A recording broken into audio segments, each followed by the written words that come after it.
Being schizophrenic has been very hard for me. So I'm going to repeat that one more time. I'm schizophrenic. I was diagnosed with schizophrenia in the year 2000. During that time, I was heavily using drugs, and I was with a guy who was very manipulative, and it was it was a strange relationship. It became very strange. It was just really weird. Um, I was heavily using drugs. He was giving me a whole lot of drugs. That's methamphetamine, crystal meth. Um, and during that time, I was also doing a drug that was called glass. Um, and oh, excuse me. And it did a snowball effect upon my life. I moved to the city in '99, and I had a job. I was working at a coffee shop, and it was okay. I was doing pretty well, and I had a caseworker and stuff like that. And my caseworker told me, I should maybe quit and just let the government take care of me. And during that time, I started using drugs.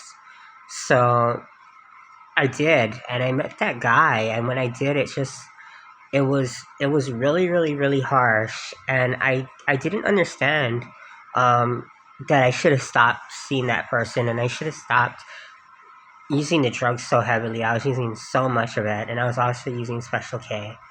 And um, becoming schizophrenic was one of the hardest things that ever happened to me throughout my life. Where I heard voices, and the voices telling me, oh gosh, you're just you're just such a bad person. You're terrible. You're ugly. No one wants to really hang out with you. All the folks that you hang out with, no one wants to hang out with you. And I did have friends then. I had friends that I would hang out with, but it'd be like, no one wants to hang out with you. You're quite an ugly person. Um, and it became really daunting. And the best thing that happened to me like recently was starting a medication. Gosh, I wish I could list it. I don't have the name on me right now. I think it's called olanzapine. And it helped me to stop hearing the voices. But that's a long time from like 2000 to 2000 to 2024 that I've been hearing voices, and just putting me down for every little thing, and making me want to isolate. And I used to isolate, and I used to just hang out by myself. That person who was manipulative in that relationship, well, he ended up passing away. He ended up dying. God bless his soul. Um, and I continued to use drugs though. Only recently I sought help. Like right now I'm in treatment. From all of this I did become homeless, and I talked about it in my other videos and how hard it was being homeless, how cold it was being homeless, how unclean it was. It was hard to clean while being homeless.